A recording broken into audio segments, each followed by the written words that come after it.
It's my feel-good breakfast show.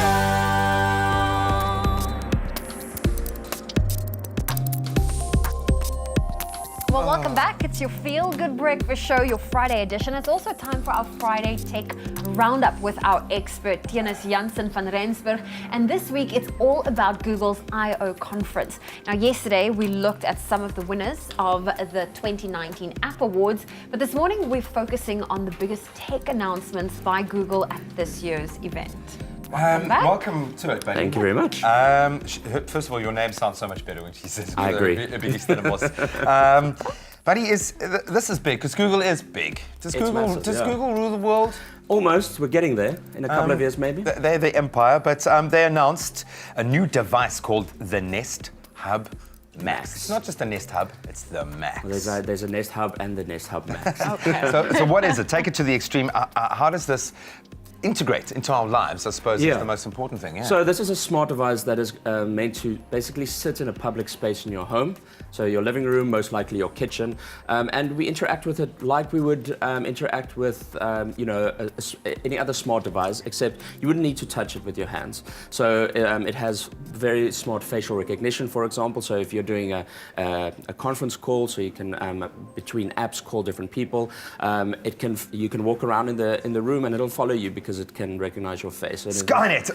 We're getting Skynet! No, so this is a really, really cool feature for you to, while you're on the go, maybe you're busy making some food in the kitchen, you can chat to your family, you can even watch a YouTube video that shows you how to do what you're doing, and it's very simple to interact with, so you can pause it by just raising your hand and keep doing what you're doing, and unpause it by raising your hand again. Why didn't they give it a name? Well, it's you're going to be talking to it. They took it to the Max. So, it could the Nest Home Max is meant to kind of fit in your life without you really noticing it. So it can help you with your daily tasks. Skynet's from Terminator, a really old movie. Okay, thank you. Not bad. Going over my head. But also, Google Maps, they have now, they have an incognito mode? Yes, that's What right. exactly does that mean? So privacy is obviously becoming more and more important as people understand what these companies are doing with your data, and obviously data is how Google makes its money. It's now made the decision to bring an incognito mode to Google Maps, just like you have on your browsers, for example. So if you are worried that Google is following you around and knowing where exactly you're going, you can switch on the incognito mode, and essentially no data is passed, GPS data or mobile data from the app is passed to Google servers. So essentially, it's so that you can use Google Maps without being tracked. Really? So how will they now be able to, doing traffic reports every single day, I often go to Google Maps because based on everyone's GPS locations, it tells you where it's maroon, where traffic's at. So if everyone pops on their incognito mode, then it's going to... traffic reporter in the land. That's how you win awards like that. It's going to cancel out that awesome feature. Well, look, if everybody does it, yes. I do think this is a good feature for a lot of people that, maybe don't know exactly what's happening with their data. Okay. I don't think everybody is going to use it. It is a kind of a speciality feature, but it's good to have, especially if you want to remain completely anonymous on the internet, right, and still use these great services. Level up, Google Assistant. It's all about leveling up. How's Google Assistant taking that step up? Yeah, so these assistants are just becoming smarter and smarter, and the next step for Google Assistant is essentially being in a conversationalist. So in this demo here, essentially the person is interacting with a message coming through. She's saying reply to this, then she says, okay, Google, go to my photos, look at the ones where there's animals. Like it's very, very smart at now contextualizing a conversation. Okay, well, we've actually got a little example, so take a listen.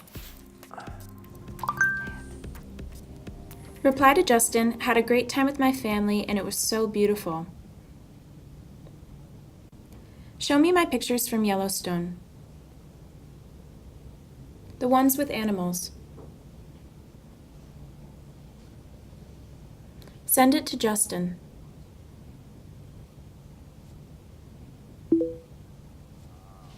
Reply, and we even saw bison. amazing. It is amazing, and I think what makes it amazing is isn't the technology built into the hardware. This is coming from the program. So that for me, I mean, there's a lot going on there. Yeah, look, I mean, it is the next step in the evolution of these assistants. At the beginning, they weren't very useful. They could answer maybe 1 or 2 questions, but now we're coming to a That would point just where you're... frustrate you. Yeah. Oh, yeah. No, I said incognito. So now we're coming to a place where you don't have to touch your phone at all if you don't want to, and you can do almost anything.